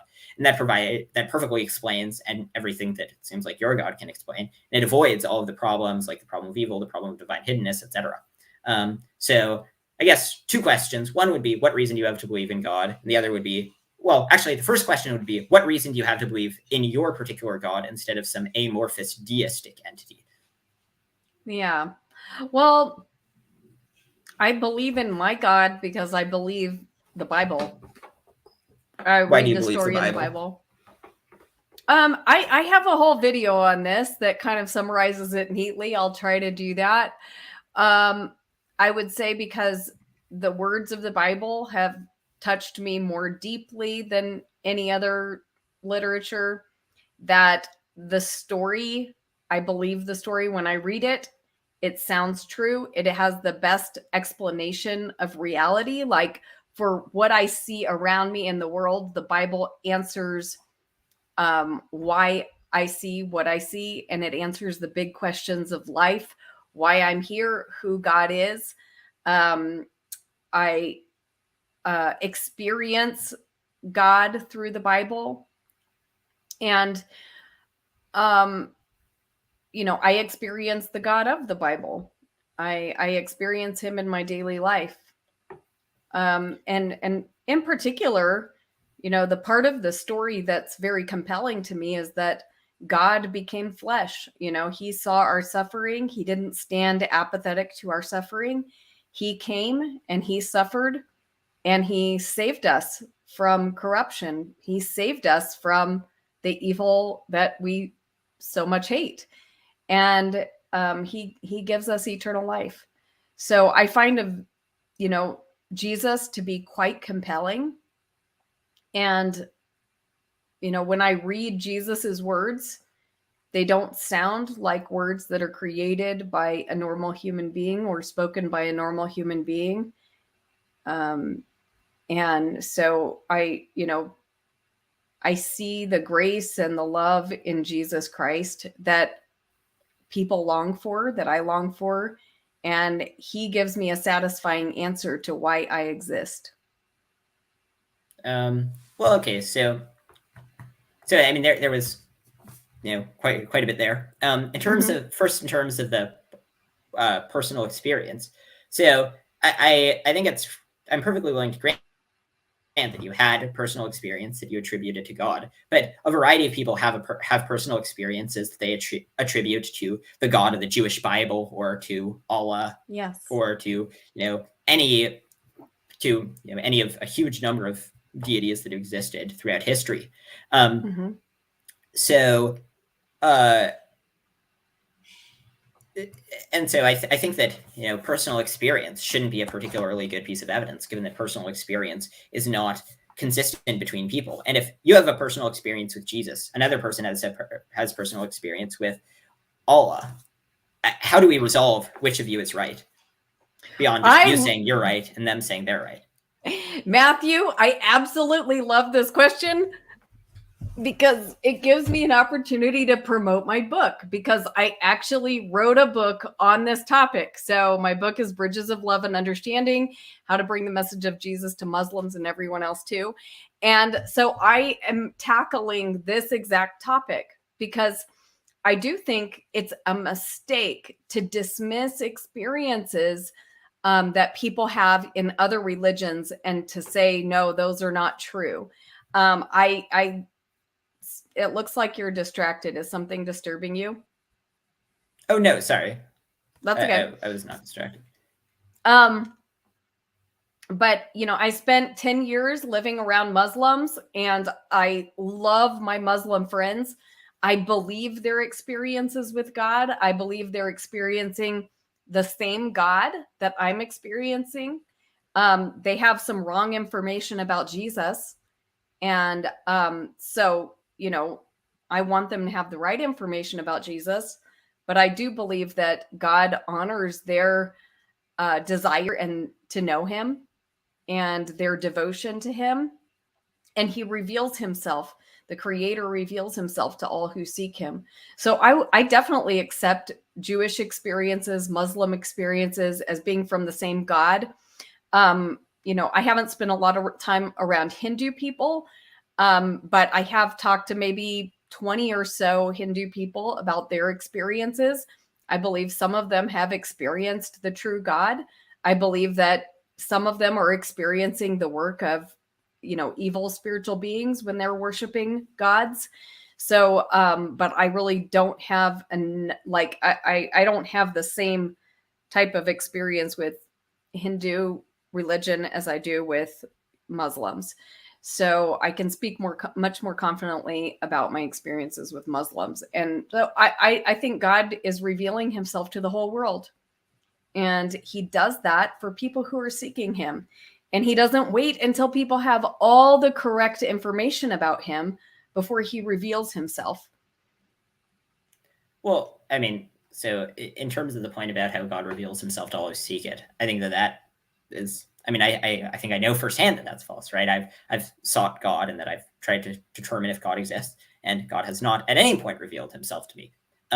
In terms of how the claim that God reveals himself to sort of to different people. I mean, it seems like we have a pretty good understanding of what's involved in a religious experience. There was a pretty interesting documentary I saw by Darren Brown, where he was trying to just via like to sort of in a lab, in quotes, create a religious experience for an atheist. So he had a very gung-ho atheist, and Darren Brown is an atheist, and he tried to get her to have a religious experience by just sort of changing the conditions around her, doing things like playing music, having her, visit.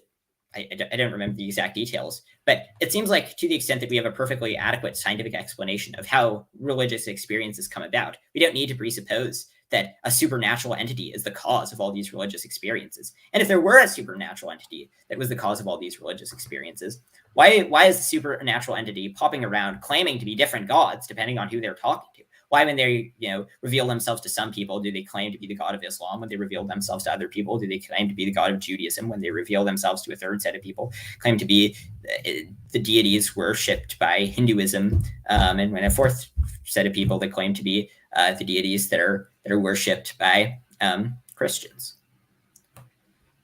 Well, Matthew, by and large, when people talk about their experiences with God, I mean, is it common, do you think, for that experience to include God saying, hello, here I am, I'm the God described in the Quran, or, and to give people specific information like that?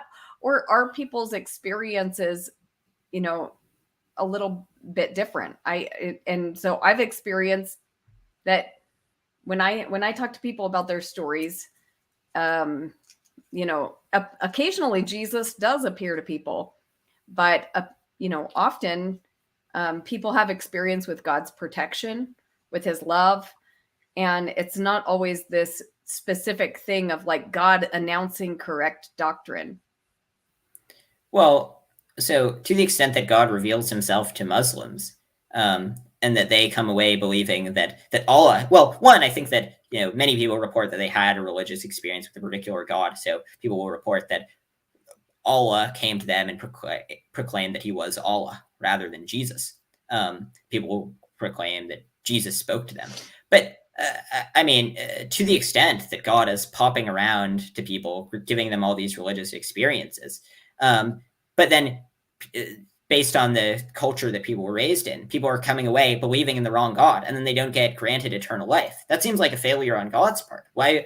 I mean, it seems like if you're taking the effort of popping around to all these people, providing them experiences, giving them a firsthand knowledge that you exist, surely you would give them firsthand knowledge that the you that they have to believe in order to be granted eternal life exists, rather than the wrong version of you that's worshipped by their culture exists.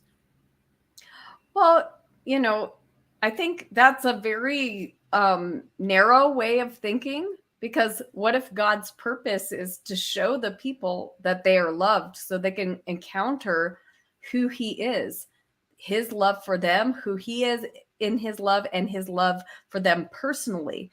And maybe that's more important than, getting a set of information to them. And so I personally, I am an inclusivist, meaning I believe that, Jesus Christ is the only savior of the world, but I believe his salvation is powerful enough to save people that haven't received the correct information about him. So I don't think it's, that like God's in a serious hurry to get people the right set of information. So is your view, so suppose that a person goes to their grave believing in the God of the Old Testament, or believing in the God of Islam. Do you think that those people would be granted eternal life? Well, it is not my place to personally judge where any individual is going to go, but I believe that many people who have believed in the God of Abraham will be granted eternal life. Okay, so if people believe in the God of Abraham, they're granted eternal life. So if people believe in non-Abrahamic gods, if they believe in the god of Hinduism, let's say, or I don't actually know too much about Hindu theology, but I think that there are deities in Hindu theology. So if they believe in them, Yeah, do they have a quite a lot of chance them. at eternal afterlife?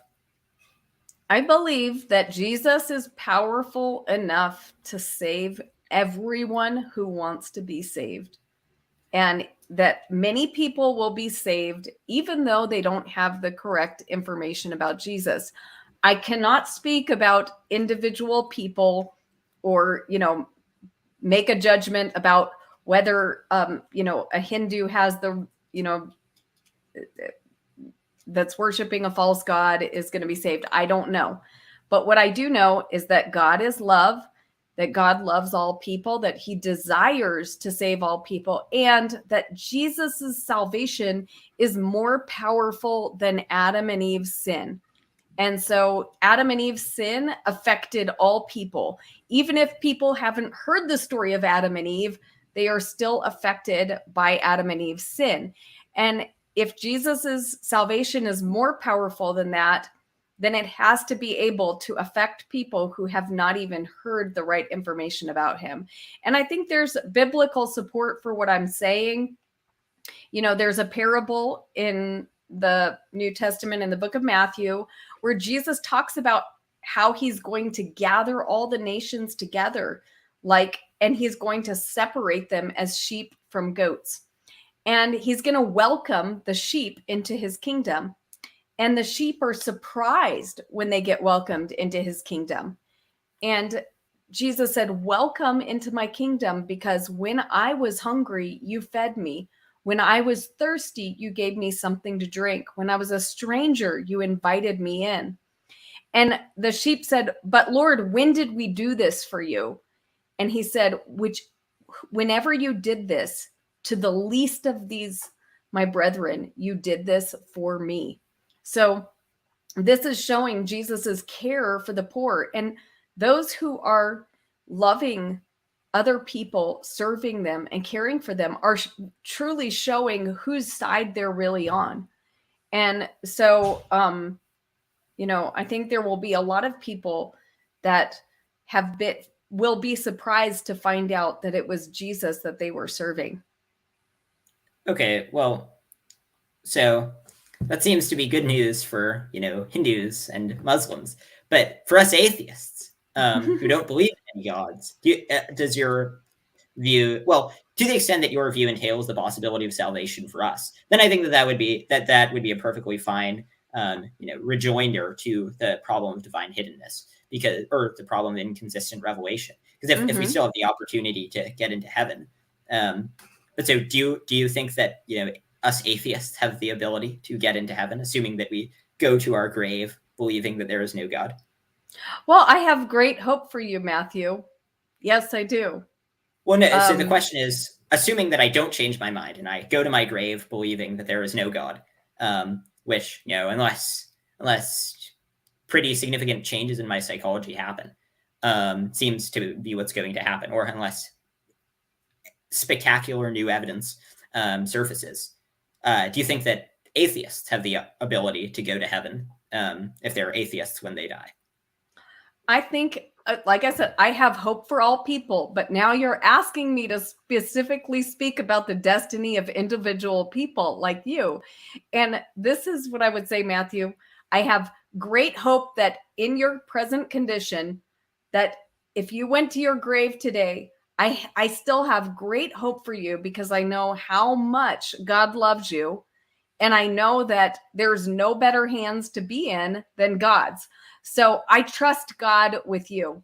And I would let you in. So I am not nearly as merciful as God. I'm not nearly as loving as God.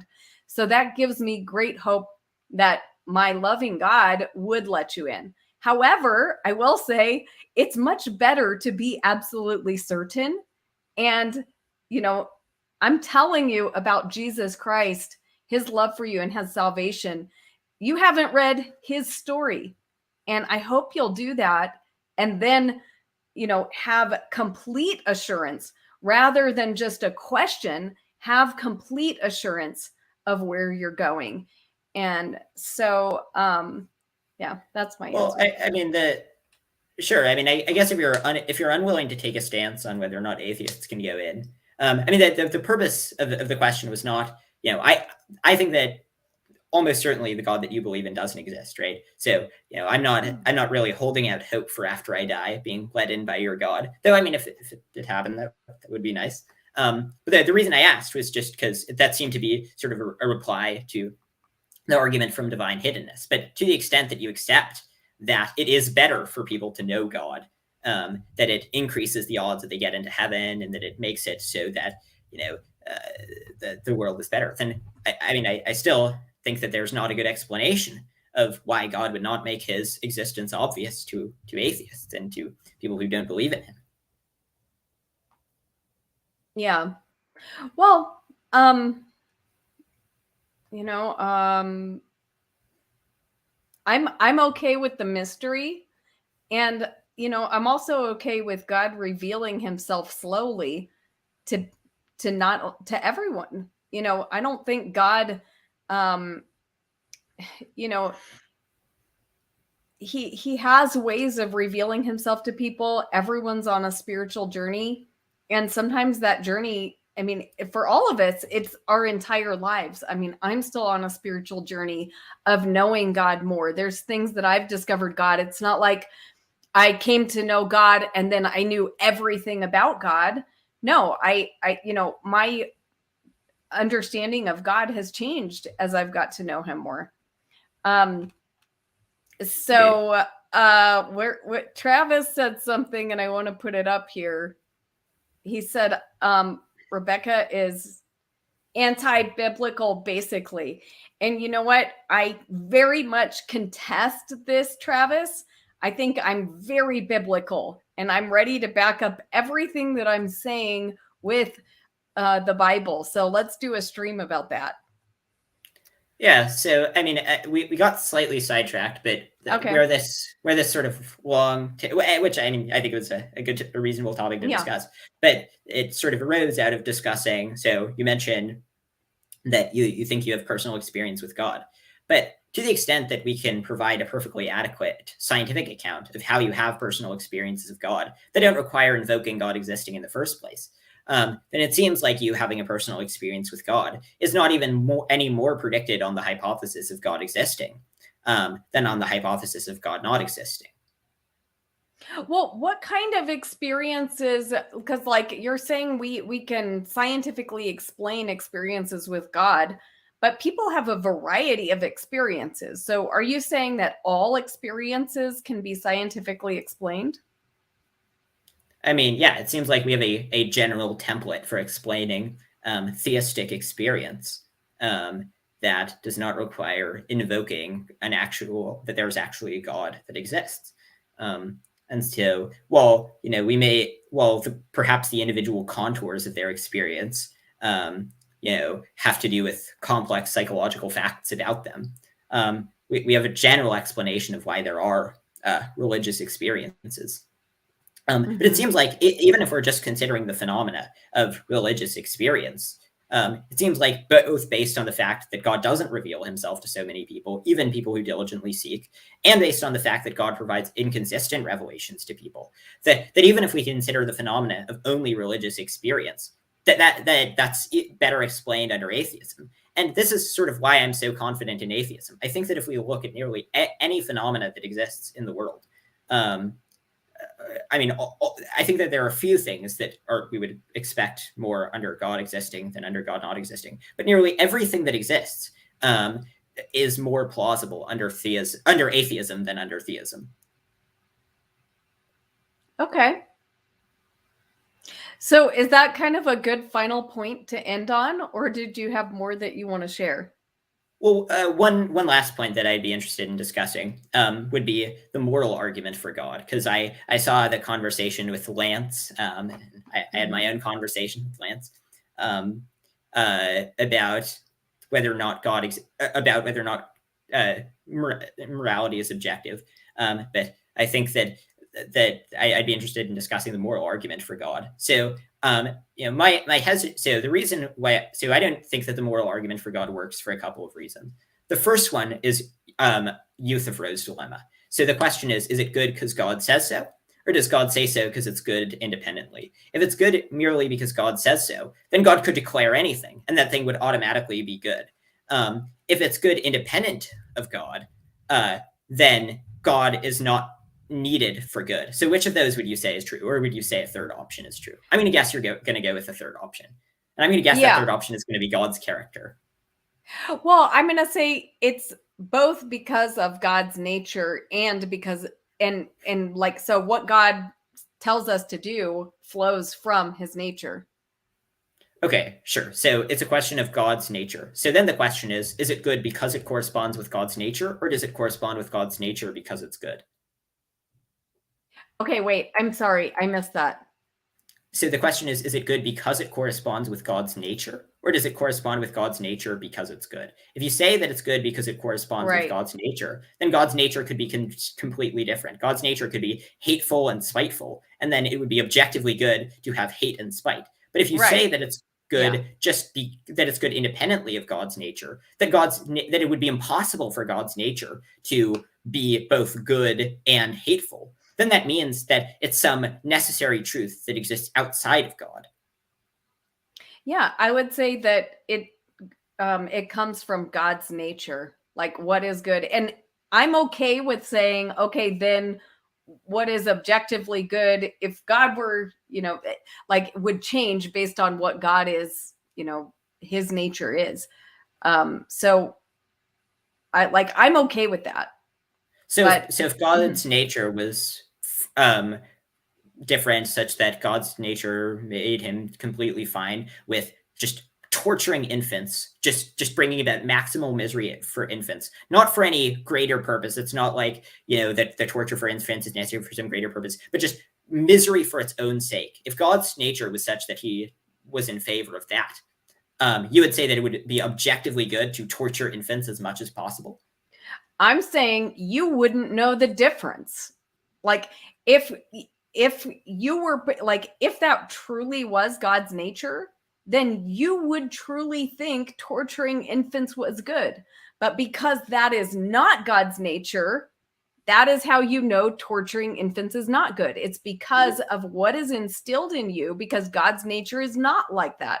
God's nature is love, not torturing infants. So your understanding of the wrongness of torturing infants comes from God's nature.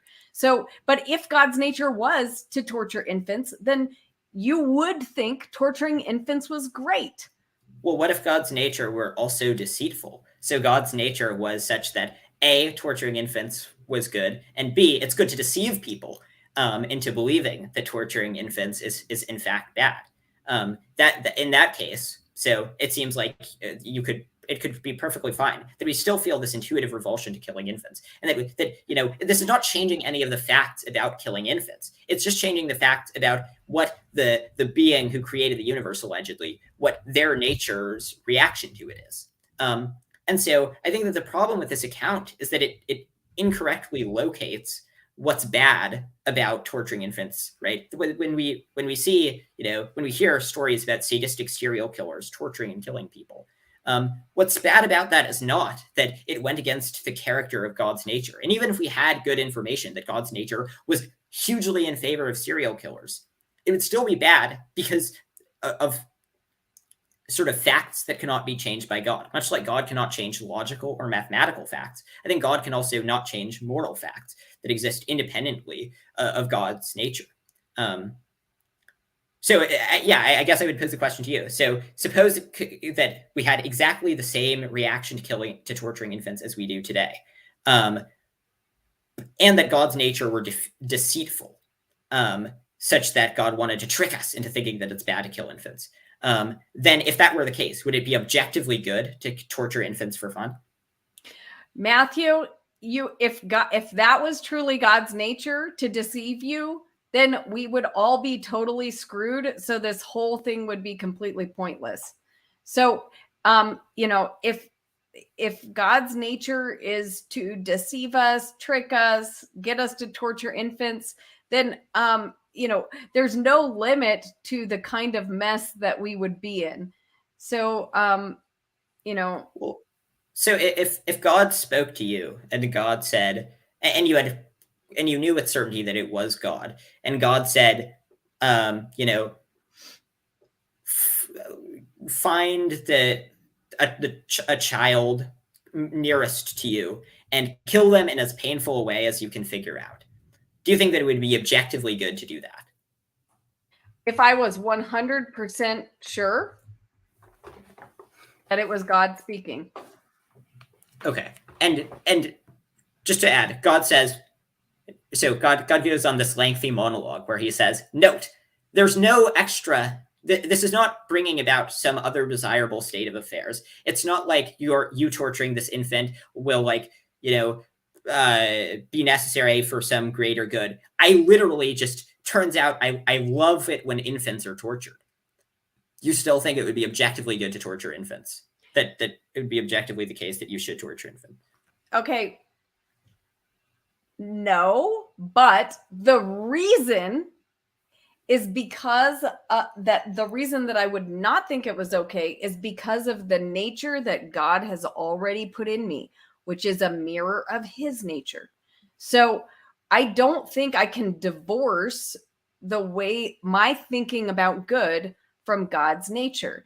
And you're kind of putting me in an impossible dilemma because you're suggesting to me a scenario where God would say that this torturing infants is evil. And I can't imagine, we're torturing this, that I need to torture this infant for good or for whatever, for his idea of good. So it's kind of like an impossible scenario. Do you know what I mean? It's like not a plausible hypothetical. I do have a response to that, but just real fast. I just saw what Lance posted in the chat, and I think that my portrayal of it at the beginning may have been slightly inaccurate. So I just want to clarify. I think Lance's position on an anti-realist account is perfectly reasonable. Lance says that that when we make statements about morality, he thinks that we're just not making coherent sentences, and he thinks that on the basis of it being extremely difficult to parse out exactly what we're talking about. When we make moral statements. So like when we say, what does it mean for something to be wrong? Well, that you shouldn't do it. What does it mean to say you shouldn't do it? Well, that you have a reason not to do it. What does it mean to say that you have a reason? Well, there's something counting against it. What does it mean that? And so it's very difficult to define exactly what we're talking about. And so Lance sees that and Lance says, I just don't think that you're talking about anything intelligible. And so, so that, and I think that, Lance's position is quite reasonable. Perhaps at the beginning I portrayed it as somewhat unreasonable, but wait, it's not. Okay, Lance, we're confused, but we're gonna have the. I'm excited that we're kind of teasing these things out because I think this would be a good discussion for us three to have together. Okay, well, so I guess everything I said, what I said about Lance's view, I suppose, is false. So, okay. But I thought Lance's view is perfectly reasonable. And if I portrayed it as being unreasonable, I think that was an error on my part. But back to the subject of sort of Euthyphro's dilemma. So you're saying that it's an impossible scenario. Well, so I think that it's only an impossible scenario if you accept the second horn of the dilemma, which I think is a perfectly reasonable one to accept. And I think if I were a theist, that is the one that I would accept. Namely, that God, much like God doesn't ground logic, much like 1 + 1 = 2, is God couldn't make God's character couldn't be different, such that 2 + 2 = 5. Similarly, God's character can't be different, such that it's right to torture infants for fun, because the badness of torturing infants for fun is something that's metaphysically necessary. But to the extent that it's not metaphysically necessary, then much like God's character can be different in all sorts of somewhat arbitrary ways. So if God, it could be the case that God preferred the color green to the color blue, or that God would prefer the color blue to the color green. But we wouldn't say that God couldn't do one of those things without it being contradictory, because that's just a contingent fact about God. But to the extent that we to the extent that we think that that it's that changing this results in contradictions, then that would mean that it's a necessary truth that God can't change merely by changing his character, which would mean that it's grounded outside of God's character. It seems like morality ceases to have reason-giving force if it's merely the arbitrary whims of what God wants, regardless of whether or not God is at all loving, such that God could be completely hateful. God could want misery for its own sake. And then I think that provides a better account of morality and of how morality has reason-giving force. But then you're saying God is not necessary for morality, basically, like good exists on some other, like in some other way. Well, right. I think that good. So I think that much like there can be mathematical truths that exist, that God is not necessary to ground. It's not like if God went away, Fermat's last theorem would stop being true, or 1 + 1 would begin to equal 5. I think that in a similar way, we can just say that morality is grounded outside of God. And in fact, we can say that I think that a better account than the one that you're positing that still allows God to have some role in it is to say that God makes it, that God creates beings to whom morality applies. So, morality doesn't apply to walls or to non-sentient sea slugs. But so God is why we have moral relevance and why, walls don't have moral relevance. And that allows God to play an explanatory role in bringing about morality into the world. But I think that the account that just says that goodness is whatever God's character decrees is not a particularly good account. Well, I didn't say it's whatever God decrees. I say, whatever it comes is from in God's correspondence with God's character. And you said that, that this or that theorem would still exist and be true if God wasn't around. And that I also disagree with, because I don't think any of this would exist. I don't see how matter could exist. I don't see why, any math, any property that we see in the universe would exist at all without God. So I think it's all dependent on God. And I agree with Lance that if naturalism is true, if things do somehow I don't want to say miraculously, absurdly exist without there being a God, then I don't see how morality can exist at all. I don't see where you get what is good. How do you understand what is good? There's no way to understand what is good if there could be such a thing. If we're just like molecules that happen to come together in just, some sort of way, where does this idea of good even come from? There's absolutely nothing to ground it in, if not with God.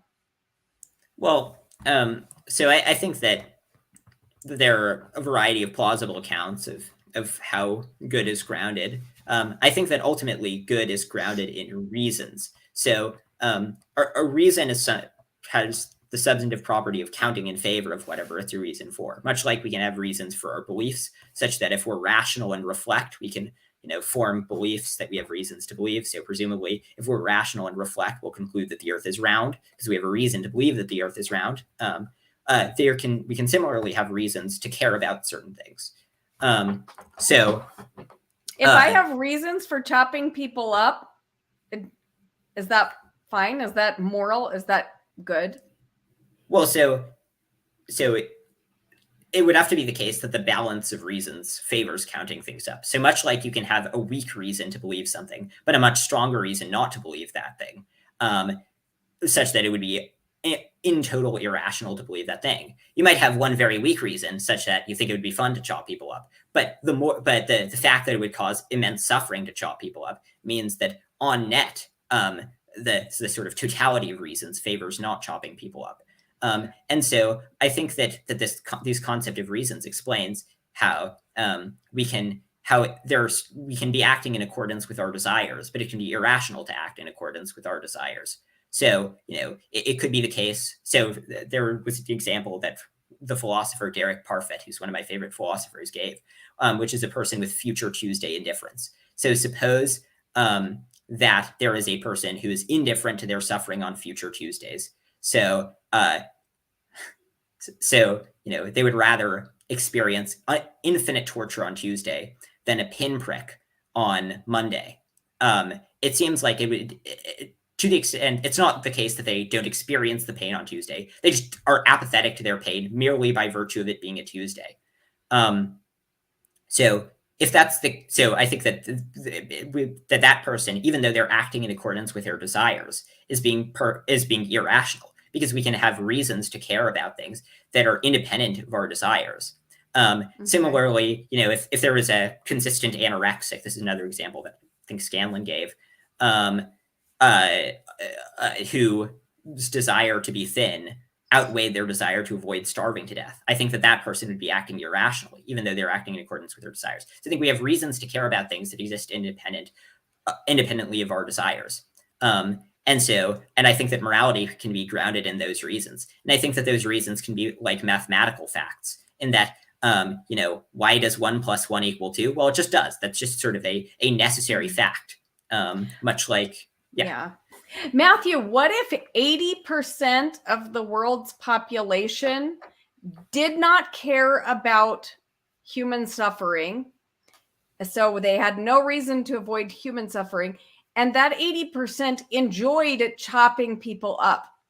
Would their reason for chopping people up make chopping people up morally good? No, I'm a moral realist. I'm not like a cultural relativist. So I think that even if, the Nazis had won World War II and convinced everyone that it was good to kill Jewish people, I think it would still be bad to kill Jewish people, because I think that morality exists independently of what humans think about it. Much like I think that reasons exist independent of our desires. It can be, even if we have a desire, it can be irrational to have that desire. It can be irrational to be indifferent to one suffering on future Tuesdays, or, if a person devoted their entire life to counting grass, despite it not bringing anyone any happiness, I think that they would be acting irrationally, even though they're acting in accordance with their desires. Right, but why do you get to decide what's irrational? Well, so I think that we can make moral arguments, similarly to how we would make arguments on other philosophical problems. I think that we can make moral arguments for why one moral theory is better than another moral theory. I have a pretty extensive, something like 70 pages article. Well, it's on the Effective Altruism Forum under Omnizoid, arguing for utilitarianism, arguing for it on a variety of bases. And so the same way that we come to any other beliefs, about any other philosophical propositions, I think that we can apply that method to moral propositions. But that's an epistemic question. So how we know what things are irrational is different from what things are in fact irrational. But I think that you would agree with me that there are certain beliefs that if a person has them, they're being irrational, that there are certain aims that a person can have that are irrational. So if a person, engages in self-harm, for example, even if they have a desire to engage in self-harm, they're still making a mistake. They're still acting irrationally to some degree. Well, I only agree with you if my worldview is true. If your worldview is true, I disagree. So I think God does make the difference here. But I think maybe we should table this. Lance is dying to have this discussion. So do you want to plan a day very soon, like in the next few days, where we can all have a talk about this? Continue. Yeah, sure. I'd be happy to have another chat with Lance. And Lance, sorry if you feel that I misrepresented your position.